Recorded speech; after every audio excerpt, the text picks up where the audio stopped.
आज की वीडियो का शुरुआत अपने बगीचे में खिले हुए गुलाबों से करते हैं।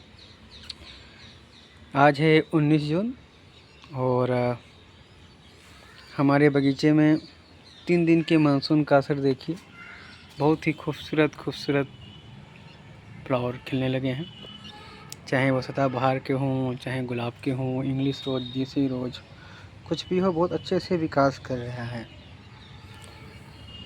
ये हमारा छोटा सा चमेली का पौधा है, यह भी बढ़ रहा है। तो इसको मैं इस पौधे से ही बेड आउट कटिंग किए हुए ज़मीन में दबा के मैं इससे और जड़ें निकालूंगा और पौधे तैयार करूंगा।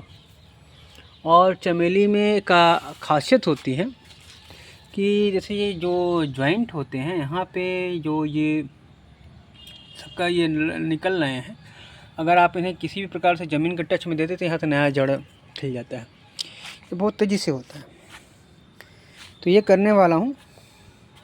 हालांकि वो थोड़ा और बड़ा होगा तो ज़मीन के टच में आएगा। अभी कोई ख़ास सब्जेक्ट नहीं है, परंतु मैं छत पे चढ़ा, मोबाइल हाथ में है, पानी देना नहीं है क्योंकि ऑलरेडी पानी दिया जा चुका है परमात्मा के द्वारा। तो मैं बस वीडियो बना रहा हूँ। और यहाँ अब ये समय आ गया है इस त्रिपाल को खोला जाए, क्योंकि अब यहाँ पे उमस बहुत ज़्यादा महसूस हो रही है। हालांकि गर्मी के टाइम में यही उमस पौधों को बढ़ाने में बहुत सहायक होती है, परंतु बाद में ये पौधों को गलाने लगती है। तो ये कल हमने अपने आंगन को बचाने के लिए ये त्रिपाल डाला यहाँ पर, ताकि पूरे आंगन में 3 मंजिल नीचे पानी भर जाता है, अच्छा नहीं होता है वो।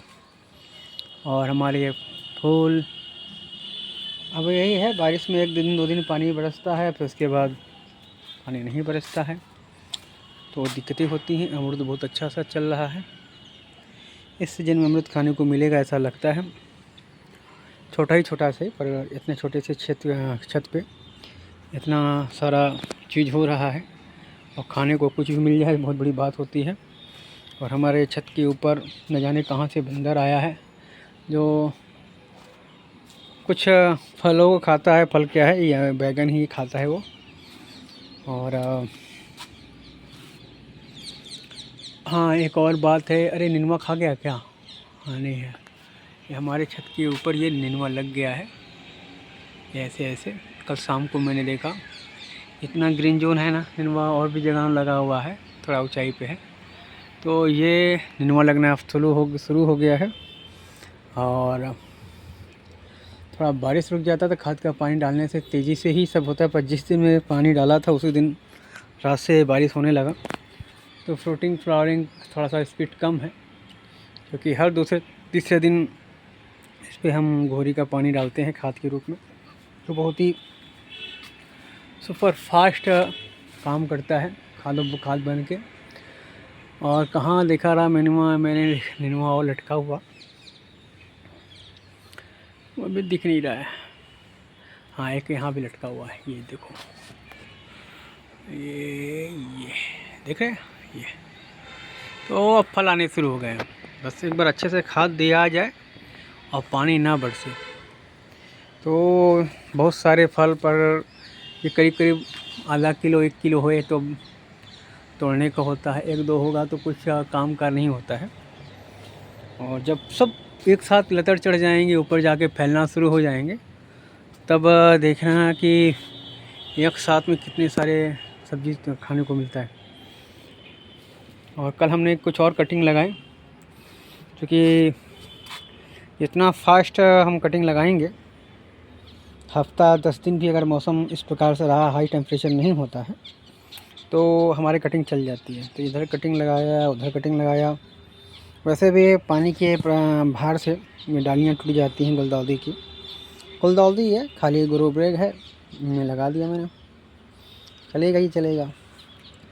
और चल रहा है इस फूलों पे परागण के लिए। देखिए मधुमक्खियाँ आ के बैठ रही हैं, मधुमक्खियाँ को बहुत अट्रैक्ट करता है। और ये पॉलिनेशन का भी काम करती हैं, नहीं तो हैंड पॉलिनेशन कराना पड़ता है। चींटियाँ भी पॉलिनेशन का काम करती हैं, पर तो चींटियाँ जो होती हैं पत्ते उत्तों को खा जाती हैं। तो अभी मैंने दवा तो नहीं छिड़का, ये सब देख रहे हैं जो ये सब चींटियाँ खा गई पत्तों को, चींटियों को खाया हुआ है। तो चींटियों से पत्ता नुकसान भी होता है, पौधा ख़राब भी हो जाता है। और मधुमक्खियाँ कुछ खाती नहीं, बस परागण करके इस तरह बैठ के उधर, उधर बैठ के उधर। ये सूरजमुखी के फूल पे भी देखिए बैठी हुई है, भाग गई। तो यूँ ही हमारे गार्डन का हाल है मस्त। मैं नहीं बोलूँगा कि मेरे गार्डन का हाल बेहाल है, क्योंकि भी गार्डन बहुत अच्छा चल रहा है। और ये कांटेदार पौधा है, मैंने बस 3 से 4 इंच का ही लेके आया था, अब इतना बड़ा हो गया है। और एक जगह ग्राउंड में देखा रहा करीब 12 से 15 फुट का था। बहुत जितना दिन आप इसे रखिएगा उतना घना होता है। ये हमारे यहाँ 5 से 6 साल 7 साल हो गया। और छोटा सा लाया रहा 6 इंच के आसपास, 3 इंच या 4 इंच का था। 2 रंग का लाया रहा, एक ये है, एक मैरून कलर का।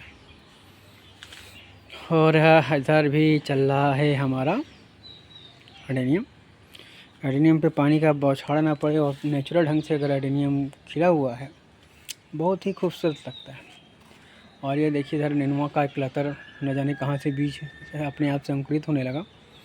अब ये लतर इधर फैल रहा है, जैसे ये मधुमालती फैल रही है। हमने कहा चलो ठीक है, अभी अन्य पौधे तो हमारे पास नहीं हैं बढ़ने के लिए, तुम ही बढ़ जाओ। तो ये बढ़ रहा है यहाँ पर। और ये मधुमालती और अन्य फूलों से ज़्यादा तेज़ी से ये विकास करेगा, और इसी सीजन में इसी के द्वारा इधर पूरा वाल बन जाएगा।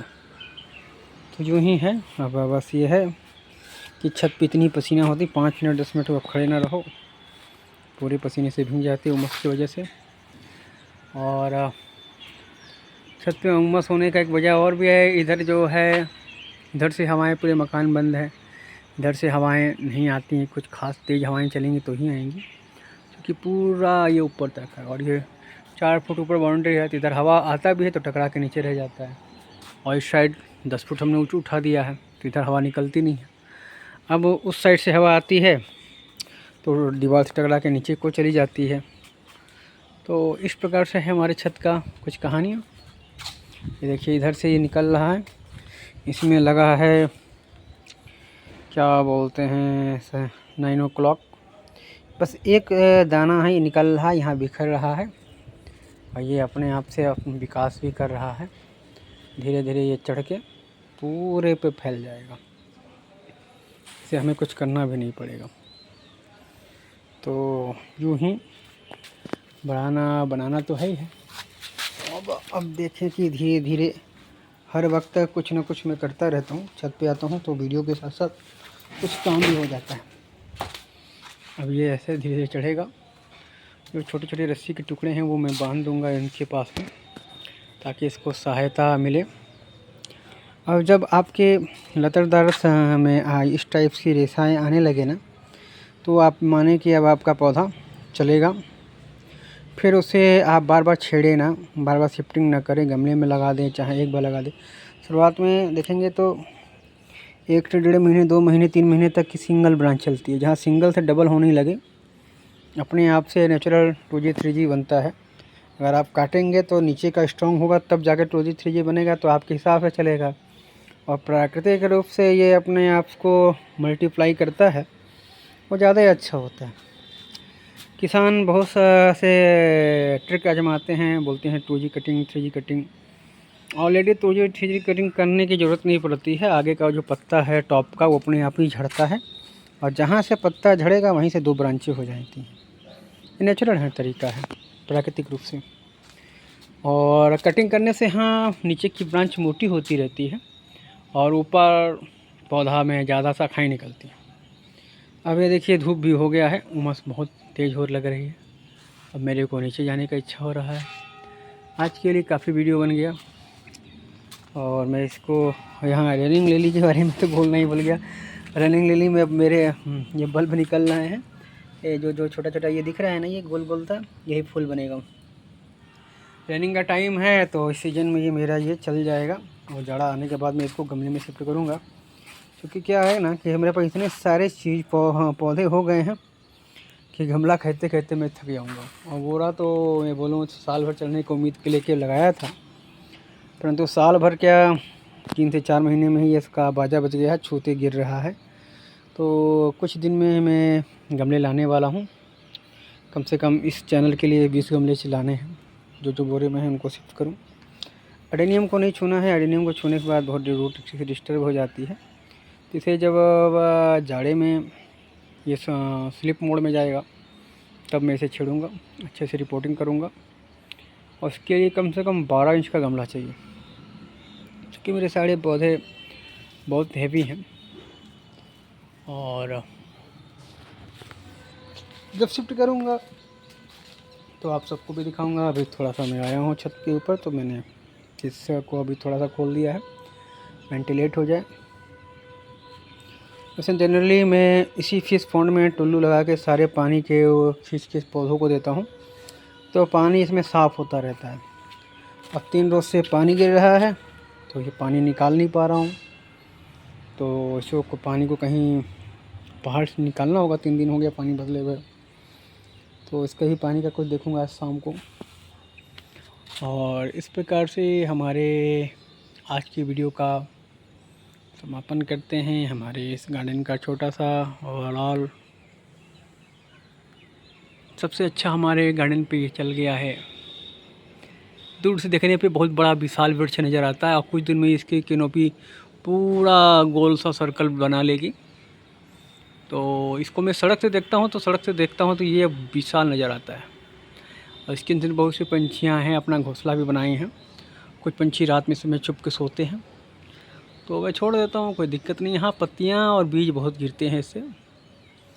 और आगे चल के मैं पूरा इधर झोपड़ी बनाऊँगा, जिस पे इसका पूरा लतर फैल जाएगा। इस टाइप से पीछे से लेके ढाला टना कैसे झोपड़ी बनाऊँगा, तो ये धूप को नीचे जाने से रोकेगा, ठंडक भी बनाएगा, और पंछियों को रहने के लिए और अच्छा स्थान मिल जाएगा। मैं खाली टाइम में बस बैठ के अपने घर पे के ऊपर कितना बड़ा जंगल लगा सकता हूँ, ये सोचता रहता हूँ। छत पे आने के बाद मैं बस यही सोचता हूँ, इसके अतिरिक्त और कुछ नहीं। और हमारी मधुमालती की भी कहानी हो रही है। मधुमालती का पौधा अच्छे से चल रहा है, अभी भी स्ट्रॉन्ग हो रहा है धीरे धीरे। जब ये मेरी उंगली इतना मोटा हो जाएगा, इसमें फ्लावरिंग आनी शुरू हो जाएगी। अभी फ्लावरिंग की संभावना नहीं है, ऊपर लतर चल रहे हैं। टॉप पे देखिए धीरे धीरे इतना विकास कर रहा है। अब मैं सोच रहा हूँ कि इसकी टॉप का ऊपर काट दूँ, ताकि ये शाखाओं को मैच्योरिटी मिले, क्योंकि नहीं तो वो ऊपर का चलता रहेगा तो नीचे का स्लो ग्रोथ होगा, और वो दूसरी जगह कटिंग तो नहीं लग पाएगी। तो फिलहाल इसी से ही मेरे को घना करना है। कटिंग लगाने के लिए कम से कम उंगली के साइज़ की इतना मोटा ब्रांच रहे, तो कटिंग की संभावना चलती है। और ऊपर का काट भी दूंगा तो किसी काम का नहीं है, बहुत पतला है। तो बस अपनी इस छोटे से वीडियो में इतना ही। फिर मिलते हैं कुछ नया करके, तब तक के लिए धन्यवाद।